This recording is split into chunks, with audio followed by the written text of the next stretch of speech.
So first is previous हम class की अगर बात करें क्लास 11 तो क्लास 11 में हमने जो अकाउंटिंग हमने सीखी है वो है प्रोप्राइटरशिप बिजनेस या फिर सोल बिजनेस, जिसमें बिजनेस ऑपरेट किया जाता है सिंगल पर्सन के द्वारा। सिंगल पर्सन ही उसमें कैपिटल इन्वेस्टमेंट करता है, सिंगल पर्सन का ही प्रॉफिट होता है, जो लॉस होता है वो भी बियर सिंगल पर्सन ही करता है और बिजनेस का ओवरऑल मैनेजमेंट सिंगल पर्सन के द्वारा ही किया जाता है। और जो अकाउंटिंग हमने सीखी 11th क्लास में वो पूरी सोल बिजनेस की है या फिर प्रोप्राइटरशिप बिजनेस की है। क्लास 12th में जो हम करने जा रहे हैं अकाउंटेंसी या फिर अकाउंटिंग, वो किसकी अकाउंटिंग है? वो है पार्टनरशिप फर्म की या पार्टनरशिप बिजनेस की।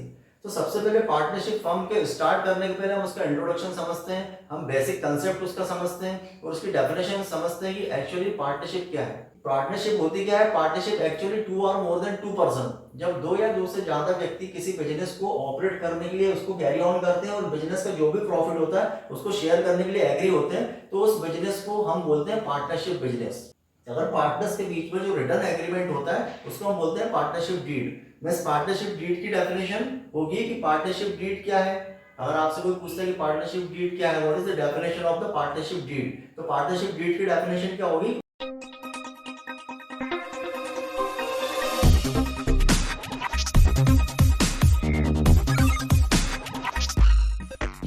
Hello everyone, welcome to my channel. This is S Kumar and you are watching S Kumar commerce educator. इस वीडियो में हम डिस्कस करने जा रहे हैं class 12 accountancy chapter number first. हम स्टार्ट करने जा रहे हैं accounting for partnership firm fundamental. सबसे पहले हम इंट्रोडक्शन पोर्शन हम कंप्लीट करेंगे, देन हम प्रैक्टिकल क्वेश्चन स्टार्ट करेंगे। स्टार्ट करने के पहले अगर आप चैनल पर फर्स्ट टाइम विजिट कर रहे हैं तो चैनल को सब्सक्राइब कर लीजिए, जिससे आने वाली वीडियोस की और न्यू अपडेट्स की नोटिफिकेशन आपको मिलती रहे। सबसे पहले हम इंट्रोडक्शन समझेंगे कि एक्चुअली पार्टनरशिप क्या है, पार्टनरशिप की हम डेफिनेशन समझेंगे, उसकी कैरेक्टरिस्टिक्स हम समझेंगे, देन हम आगे चलेंगे। फर्स्ट इज प्रीवियस हम क्लास की अगर बात करें क्लास 11 तो क्लास 11 में हमने जो अकाउंटिंग हमने सीखी है वो है प्रोप्राइटरशिप बिजनेस या फिर सोल बिजनेस, जिसमें बिजनेस ऑपरेट किया जाता है सिंगल पर्सन के द्वारा। सिंगल पर्सन ही उसमें कैपिटल इन्वेस्टमेंट करता है, सिंगल पर्सन का ही प्रॉफिट होता है, जो लॉस होता है वो भी बियर सिंगल पर्सन ही करता है और बिजनेस का ओवरऑल मैनेजमेंट सिंगल पर्सन के द्वारा ही किया जाता है। और जो अकाउंटिंग हमने सीखी 11th क्लास में वो पूरी सोल बिजनेस की है या फिर प्रोप्राइटरशिप बिजनेस की है। क्लास 12 में जो हम करने जा रहे हैं अकाउंटेंसी या फिर अकाउंटिंग, वो किसकी अकाउंटिंग है? वो है पार्टनरशिप फर्म की या पार्टनरशिप बिजनेस की। तो सबसे पहले पार्टनरशिप फर्म के स्टार्ट करने के पहले हम उसका इंट्रोडक्शन समझते हैं, हम बेसिक कंसेप्ट उसका समझते हैं और उसकी डेफिनेशन समझते हैं कि एक्चुअली पार्टनरशिप क्या है। हम स्टार्ट करते हैं। सबसे पहले फर्स्ट हम समझते हैं आपका जो टॉपिक क्या है, accounting for partnership firm fundamental. सबसे पहले हम समझते हैं meaning and definition of partnership. Partnership की मीनिंग और डेफिनेशन क्या है। हम स्टार्ट करते हैं। Partnership is defined by Indian partnership act 1932 section 4। Partnership act, यहां पर आपको ध्यान देना पड़ेगा कि इंडियन पार्टनरशिप एक्ट 1932 सेक्शन 4 के अकॉर्डिंग हम जो डेफिनेशन देख रहे हैं पार्टनरशिप की क्या है, इंडियन पार्टनरशिप एक्ट 1932 सेक्शन 4 के अकॉर्डिंग क्या डेफिनेशन होती है पार्टनरशिप की? Partnership is a relationship between person who have agreed to share the profit of a business. Partnership क्या होता है? पार्टनरशिप रिलेशनशिप होती है किसके बीच में? पर्सन के बीच में रिलेशनशिप होती है जो कि क्या होते हैं? एग्रीड होते हैं। काहे के लिए एग्रीड होते हैं? बिजनेस का जो भी प्रॉफिट है उसको शेयर करने के लिए वो एग्री होते हैं। कैरिड ऑन बाय ऑल और any of them acting for all. Means जब टू और मोर पर्सन बिजनेस को कैरी ऑन करते हैं, उसमें जो भी प्रॉफिट और लॉस होता है उसको वो क्या करते हैं? शेयर करते हैं। इसके लिए वो एग्री होते हैं, बिजनेस को कैरी ऑन करते हैं। तो उसमें से किसी एक के द्वारा या सभी के द्वारा बिजनेस को ऑपरेट करने के लिए एज ए एजेंट और एज ए प्रिंसिपल वो लोग बिजनेस को प्रमोट करने के लिए काम करते हैं। मींस हम ओवरऑल अगर सिंगल लाइन डेफिनेशन में हम समझे कि पार्टनरशिप होती क्या है, पार्टनरशिप एक्चुअली टू और मोर देन टू पर्सन, जब दो या दो से ज्यादा व्यक्ति किसी बिजनेस को ऑपरेट करने के लिए उसको कैरी ऑन करते हैं और बिजनेस का जो भी प्रॉफिट होता है उसको शेयर करने के लिए एग्री होते हैं, तो उस बिजनेस को हम बोलते हैं पार्टनरशिप बिजनेस। अब यहां पर हम उसकी कैरेक्टरिस्टिक्स हम समझते हैं। Second, characteristics of partnership. Partnership की कैरेक्टरिस्टिक्स क्या है, पार्टनरशिप की विशेषता क्या है? तो हम समझेंगे सबसे पहले first, association of two person. Partnership जब भी होगी तो हमेशा उसमें टू पर्सन का होना बहुत जरूरी है, क्योंकि अगर दो पर्सन से कम है, मींस अगर एक पर्सन है तो वो पार्टनरशिप नहीं कहलाएगी, क्योंकि पार्टनरशिप के लिए क्या होता है, मिनिमम कम से कम आपको दो पर्सन पार्टनरशिप में होना चाहिए, तभी वो पार्टनरशिप बिजनेस कहलाता है। तो पार्टनरशिप की फर्स्ट कैरेक्टरिस्टिक्स क्या है? Association of two person. तो पार्टनरशिप में दो व्यक्ति का होना बहुत जरूरी है। इसमें minimum two, not more than 50। Means इसकी पहली कैरेक्टरिस्टिक्स है कि पार्टनरशिप में मिनिमम 2% होना चाहिए एंड नॉट मोर देन 50 और 50 से ज्यादा नहीं होना चाहिए। सेकंड हम समझते हैं एग्रीमेंट। अब जब भी पार्टनरशिप बिजनेस होगा तो पार्टनरशिप बिजनेस होगा जिसमें हमने पहले डिस्कस करा कि पार्टनरशिप में कितने पर्सन होंगे, या तो 2 होंगे या 2 से ज्यादा होंगे, means 50 more than not more than 50, 50 से ज्यादा नहीं होंगे। तो अब जब बिजनेस में प्रॉफिट होगा या लॉस होगा या फिर फ्यूचर में कोई डिस्प्यूट होगा तो उससे बचने के लिए पार्टनर क्या करेंगे, उसमें एक एग्रीमेंट करते हैं। जब भी पार्टनरशिप बिजनेस की बात आती है तो उसमें एक एग्रीमेंट होता है, क्योंकि अगर सिंगल पर्सन है तो उसमें कोई डिस्प्यूट का कोई क्वेश्चन ही नहीं है। सिंगल पर्सन है, ऑपरेट भी इश्यू करना है, मैनेजमेंट भी इश्यू करना है, कैपिटल इन्वेस्टमेंट भी इश्यू करना है, और जो भी लॉस होगा उसी को बियर करना है। बिजनेस का ओवरऑल मैनेजमेंट सिंगल पर्सन को ही करना है। लेकिन जब हम पार्टनरशिप की बात करते हैं तो पार्टनरशिप में क्या होता है कि 2 और मोर देन 2 पर्सन है, तो उस कंडीशन में फ्यूचर में डिस्प्यूट्स भी हो सकते हैं, कुछ भी कंट्रोवर्सी हो सकती है। तो उससे बचने के लिए क्या किया जाएगा, उससे बचने के लिए पार्टनर क्या करते हैं, एग्रीमेंट करते हैं। अब एग्रीमेंट क्या होता है, एग्रीमेंट के बारे में हम समझते हैं कि एग्रीमेंट मींस जितने भी पार्टनर है, 2 और मोर देन 2 पार्टनर जितने भी पार्टनर है वो क्या करते हैं, एक रिटर्न एग्रीमेंट बनाते हैं। रिटर्न एग्रीमेंट में बिजनेस की पूरी टर्म्स और कंडीशन को वो लिखते हैं, उसको हम बोलते हैं एग्रीमेंट। अब एग्रीमेंट के लिए यहाँ पर 2 कंडीशन है कि जो एग्रीमेंट होता है पार्टनर्स के बीच में वो रिटर्न भी हो सकता है और ओरल भी हो सकता है।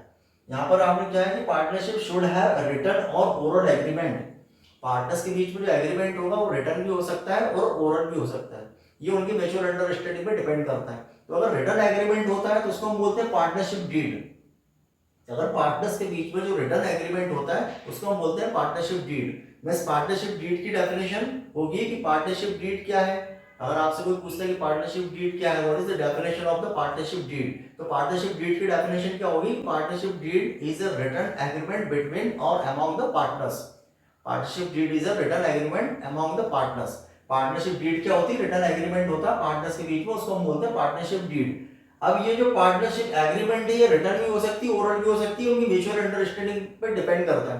तो रिटर्न होगी तो पार्टनरशिप डीड कहलाएगी, या फिर अगर ओरल होगी तो वो ओरल एग्रीमेंट भी कर सकते हैं। सो फर्स्ट, पार्टनरशिप में 2 पर्सन होना बहुत जरूरी है, minimum 2 and maximum not more than 50। Second, partner जब पार्टनर बिजनेस होता है तो उसमें एक एग्रीमेंट भी होता है और रिटर्न भी हो सकता है, ओरल भी हो सकता है।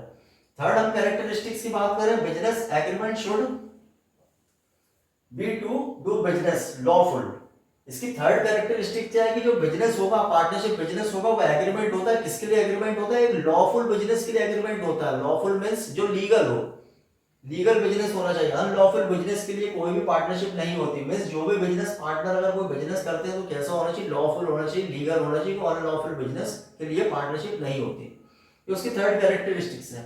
Fourth, mutual agency means partners are principal and also agent for each other. यहाँ पे हम क्या, फोर्थ उसकी अगर हम बात करें कैरेक्टरिस्टिक्स क्या है, म्यूचुअल एजेंसी। इसका मीनिंग क्या होता है, यहाँ पर बोल रहे हैं कि partners are principal and also agent for each other.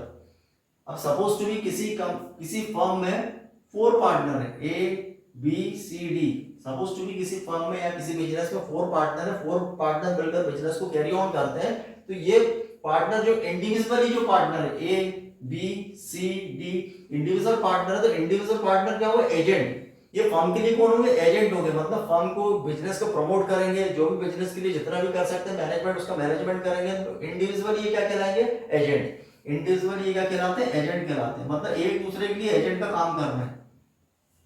और ये प्रिंसिपल भी है मींस ये प्रधान भी होते हैं और एजेंट भी होते हैं। मींस ये बिजनेस के ओवरऑल टॉप मैनेजमेंट भी इन्हीं को करना है, और बिजनेस के एजेंट भी ये होते हैं, बिजनेस को प्रमोट भी यही करते हैं, बिजनेस के प्रिंसिपल भी ये होता है। दैट मीन हम उसको बोल सकते हैं कि mutual agency, that mean partner are principal, main भी यही है एंड ऑल्सो एजेंट भी यही है फॉर ईच अदर। एक दूसरे के एजेंट का काम करते हैं और इंक्लूड लिए क्या करते हैं, मैनेजमेंट का काम भी करते हैं और प्रिंसिपल भी होते हैं। मेन भी यही होते हैं और एजेंट का काम भी यही करते हैं। फिफ्थ का हम बात करें, शेयरिंग ऑफ प्रॉफिट। अब बिजनेस में जो भी प्रॉफिट होगा या तो लॉस होगा, 2 कंडीशन होगी, पार्टनरशिप बिजनेस हो या फिर सोल बिजनेस हो। बिजनेस में या तो बिजनेस का एस्टेब्लिशमेंट क्यों होता है, प्रॉफिट अर्न करने के लिए। तो जब पार्टनरशिप बिजनेस की बात आएगी तो क्या होगा, प्रॉफिट होगा या लॉस होगा। तो जो भी प्रॉफिट होगा, जो भी लॉस होगा, वो क्या करेंगे पार्टनर्स। अगर सिंगल पर्सन है तो उसी का होता है प्रॉफिट, या लॉस होगा तो वही बियर करता है। लेकिन यहाँ पर 3 पर्सन है या फिर 4 पर्सन है या फिर 4 पार्टनर से ज्यादा है, तो उस कंडीशन में क्या होगा कि जो भी बिजनेस का प्रॉफिट होगा वो पार्टनर्स क्या करेंगे, उसको डिस्ट्रीब्यूट करेंगे आपस में। जो भी उनका एग्रीड रेशियो होगा उसको उनको डिस्ट्रीब्यूट करेंगे। सो शेयरिंग ऑफ प्रॉफिट, जो भी प्रॉफिट होगा उसको शेयर करेंगे। लायबिलिटीज की हम बात करते हैं, लायबिलिटीज कैसी होती है, unlimited firm liabilities can be paid from the personal assets of partner. यहाँ पर जो पार्टनरशिप फर्म होती है उसकी लायबिलिटीज कैसी होती है, अनलिमिटेड होती है।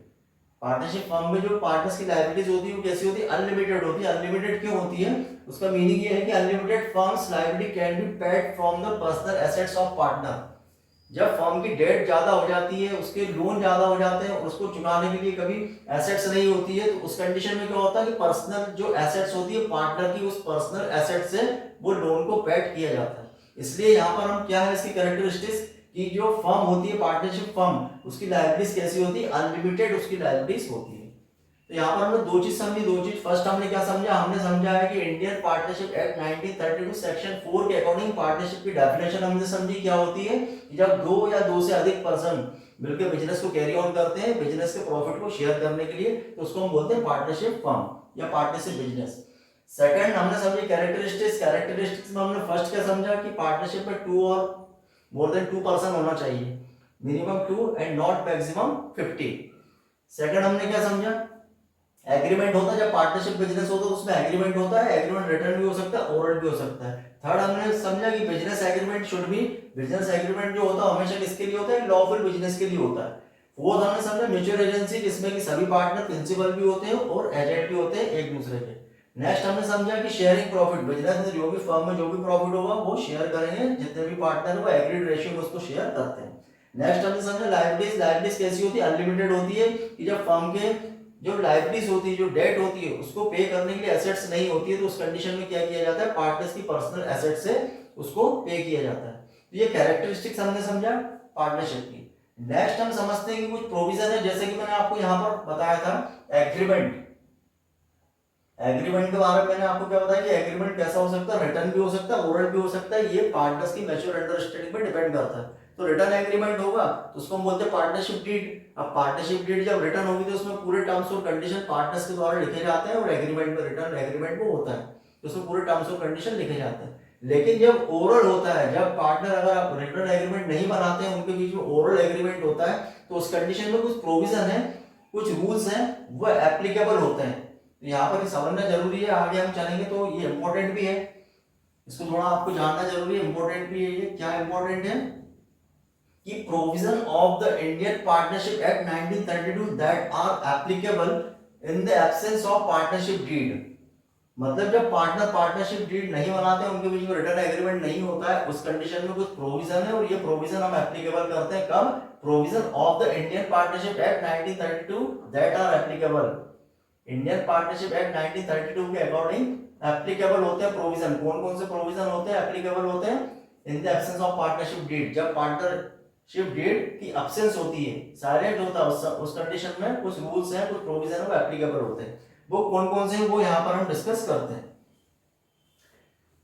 क्या क्या प्रोविजन है, first sharing of profit and loss, profit और लॉस शेयर्ड इक्वली। यहाँ आपको ये याद करना पड़ेगा, इसको समझना पड़ेगा कि जब पार्टनरशिप के बीच में रिटर्न एग्रीमेंट नहीं होता है या पार्टनरशिप डीड साइलेंस होती है, उस कंडीशन में क्या होता है, बिजनेस में जो भी प्रॉफिट होगा, जो भी लॉस होगा, वो कैसा डिस्ट्रीब्यूट होगा, पार्टनर्स में इक्वली डिस्ट्रीब्यूट होता है। मींस जब पार्टनरशिप डीड नहीं बनाते हैं, रिटर्न एग्रीमेंट नहीं होता, उस कंडीशन में जो भी प्रॉफिट और लॉस होगा वो कैसे डिस्ट्रीब्यूट होगा, इक्वली डिस्ट्रीब्यूट होगा। Second, interest on capital, partner जो कैपिटल इन्वेस्ट करिए बिजनेस में, उस कैपिटल पर उसको क्या होगा, interest is not allowed on capital. Partner जो कैपिटल इन्वेस्ट करिए बिजनेस में, उस कैपिटल पर उसको कोई भी इंटरेस्ट नहीं मिलेगा। कब, जब पार्टनरशिप डीड की एब्सेंस होगी, उस कंडीशन में। फर्स्ट क्या समझ में आया आपको कि जब पार्टनरशिप डीड की एब्सेंस होती है, उस कंडीशन में बिजनेस में जो भी प्रॉफिट लॉस होगा वो कैसा डिस्ट्रीब्यूट होगा, इक्वली डिस्ट्रीब्यूट होगा। सेकंड, पार्टनर ने जो कैपिटल इन्वेस्ट करी है उस पर उसको कोई भी इंटरेस्ट नहीं मिलेगा, interest is not allowed on capital. Partner ने जो कैपिटल इन्वेस्ट करी है उस पर उसको कोई भी इंटरेस्ट नहीं मिलेगा। कब, in the absence of partnership deed की कंडीशन में। Third, interest on drawings, partner अगर कोई ड्राइंग्स करी है तो उस ड्राइंग्स पर कोई भी उस पर चार्ज नहीं होगा, interest is not charge on drawings. Partner जो ड्राइंग्स करी उस पर उससे कोई भी इंटरेस्ट चार्ज नहीं किया जाएगा। किस कंडीशन में, in the absence of partnership deed की कंडीशन में। फोर्थ है interest on advance loan by a partner, अगर कोई पार्टनर फर्म को लोन देता है, ये थोड़ा इंपॉर्टेंट है, इसको आप ध्यान रखना। क्या इंपॉर्टेंट है, कि interest on advance loan by a partner, अगर कोई पार्टनर फर्म को लोन देता है, अगर किसी पार्टनर ने फर्म को लोन दिया है और अगर पार्टनरशिप डीड अब्सेंस है, उस कंडीशन में इंटरेस्ट ऑन एडवांस और loan by a partner is a lot at the rate of 6% per annum. अगर किसी पार्टनर ने फर्म को लोन दिया है, उस कंडीशन में उसको इंटरेस्ट ऑन एडवांस या और लोन, पार्टनर ने जो लोन दिया है फर्म को, उस लोन पर उसको इंटरेस्ट कितना दिया जाता है, at the rate of 6% per annum. ये आपको ध्यान रखना पड़ेगा, इंपॉर्टेंट है कि जब पार्टनर ने फर्म को लोन दिया है तो उसको कितना इंटरेस्ट मिलेगा, उसको 6% पर एनम उसको इंटरेस्ट मिलता है। किस कंडीशन में, जब पार्टनरशिप डीड की एब्सेंस होती है उस कंडीशन में। Next, interest on loan to partner, अगर फर्म ने पार्टनर को लोन दिया है, यहाँ पर जो ऊपर लोन था ये कौन सा लोन था, ये तो लोन था कि किसने दिया, पार्टनर ने दिया फर्म को, तो फर्म उसको 6% पर एनम पे करती है, कब, in the absence of partnership deed. यहाँ पर क्या है कि interest on loan to partner, यहाँ पर फर्म ने पार्टनर को लोन दिया है तो उस पर interest is not charge on loan given to partner, partner को जो लोन दिया उस पर कोई भी इंटरेस्ट चार्ज नहीं होगा। इस कंडीशन में, in the absence of partnership deed. Next, remuneration, salary, commission etcetera, partner को किसी भी प्रकार की कोई सैलरी कमीशन नहीं दिया जाएगा जब पार्टनरशिप डीड एब्सेंस होती है, साइलेंस होती है या पार्टनरशिप डीड रिटर्न नहीं होती है। उस कंडीशन में ओरल एग्रीमेंट होता है, उस कंडीशन में पार्टनर को remuneration, salary, commission not paid allot to a partner, partner को किसी प्रकार की कोई सैलरी, कमीशन, रेम्यूनरेशन उसको नहीं दिया जाता जब पार्टनरशिप डीड रिटर्न नहीं होती, ओरल होती है उस कंडीशन में। Admission of a partner, suppose to be two partner है, किसी तीसरे को नया पार्टनर बनाना है, फोर पार्टनर है, किसी फिफ्थ पर्सन को न्यू पार्टनर बनाना है, तो वो नहीं बना सकते, कब तक, जब तक कि सब एग्री ना हो, जब तक, means admission of partner, new partner can not be admitted, नया पार्टनर फर्म में एडमिट नहीं हो सकता unless all the partner agreed, जब तक सभी पार्टनर उसके लिए एग्री ना हो जाए तब तक कि न्यू पार्टनर को फर्म में एडमिट नहीं किया जा सकता। तो हमने कुछ बेसिक हमने समझा, पार्टनरशिप की हमने सबसे पहले डेफिनेशन समझी, उसकी कैरेक्टरिस्टिक्स हमने समझी, कुछ रूल्स हमने एग्रीमेंट के बारे में हमने समझा कि एग्रीमेंट रिटर्न भी होता है, ओरल भी होता है। रिटर्न एग्रीमेंट को हम पार्टनरशिप डीड बोलते हैं, तो उसमें अगर रिटर्न है तो रिटर्न में पूरे टर्म्स और कंडीशन लिखे जाते हैं ऑलरेडी, तो कोई क्वेश्चन ही नहीं है। लेकिन जब ओरल होता है तो उस कंडीशन में कुछ प्रोविजन है, वो इंडियन पार्टनरशिप एक्ट 1932 के अकॉर्डिंग कुछ प्रोविजन है वो एप्लीकेबल होते हैं जब ओरल या फिर पार्टनरशिप डीड साइलेंस होती है, उस कंडीशन में वो प्रोविजन भी हमने पढ़े हैं, ये इंपॉर्टेंट है। इसमें भी आपको ज्यादा याद करने की जरूरत नहीं होगी, जो भी प्रॉफिट और लॉस होगा इक्वली डिस्ट्रीब्यूट होगा, कैपिटल पर कोई इंटरेस्ट नहीं मिलेगा, ड्रॉइंग्स पे कोई इंटरेस्ट चार्ज नहीं होगा। अगर पार्टनर ने लोन दिया है फर्म को तो उस कंडीशन में फर्म उसको क्या करेगी, 6% पर एनम उसको इंटरेस्ट पे करेगी। Interest on is not charge on loan given to partner, partner को अगर कोई लोन दिया तो उस पर कोई उससे इंटरेस्ट चार्ज नहीं किया जाएगा। पार्टनर कोई रेम्यूनरेशन, सैलरी, कमीशन नहीं मिलेगा, not paid. And new partner can not be admitted unless the all partner not agree, जब तक कि सभी पार्टनर एग्री ना हो जाते जब तक न्यू पार्टनर को फर्म में एडमिट नहीं किया जा सकता। सो नेक्स्ट वीडियो में हम मिलते हैं प्रैक्टिकल क्वेश्चन के साथ। चैनल को सब्सक्राइब करके जरूर शेयर कीजिए अपने फ्रेंड्स के साथ ताकि आने वाली अपडेट्स एंड नोटिफिकेशन आपको मिलती रहे। Thanks for watching.